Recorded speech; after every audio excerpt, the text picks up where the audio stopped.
wrist, he can move his shoulder, right? He can kind of manipulate that space. I'm not going to do the really mean one. Don't worry. Okay? So I'm getting that leg free, cradle him up. All right? I did everything perfect. You should have seen it. Got to the back. Remember, I'm tricking him. I swear. Right? I'm not immediately starting to attack this gi. He knows where I'm going now. Right? The thing this does, if I start immediately getting for that gi, see how he grabs at my hand? That makes a nice spot for me to start coming underneath.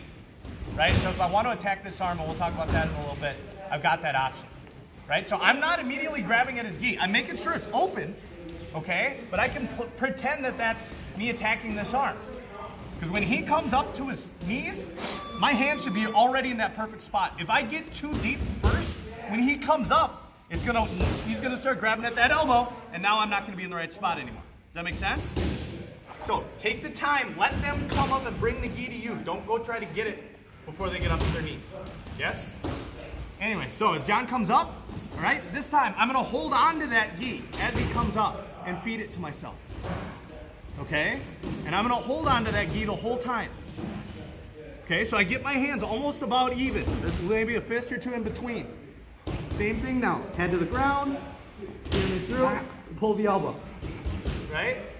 If you're afraid or you get a guy that's got really good at that fat man roll and you don't feel comfortable grabbing the wrist, right? Especially if they're bigger or stronger than you, if you start grabbing at that wrist, they'll start sucking that arm in and they can start either attacking that Kimura or get to your elbow and roll you over. What's up?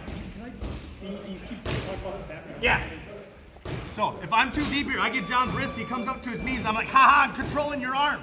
He just sits through, and now he's on top, right? And I can hold on to that arm, and John will just turn all his weight up into me, and he can just hang out here until I decide to let go, right? That's a really common escape on a turtle, that we get so excited to control the wrists, we forget that we're starting to get over top of them a little bit, right? That's why if we're in turtle, we always want to keep our elbow clear.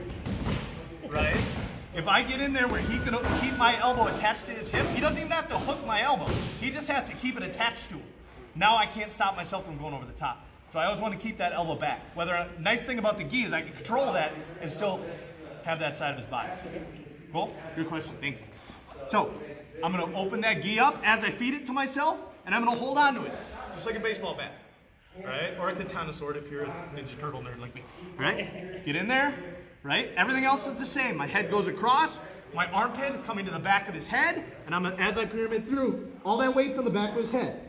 I sit through. All right? It shouldn't take a lot, but that's keeping that gi nice and taut for you. Yes? I'm not going to spend a lot of time on it. Give it a couple of reps. 1, 2, 3.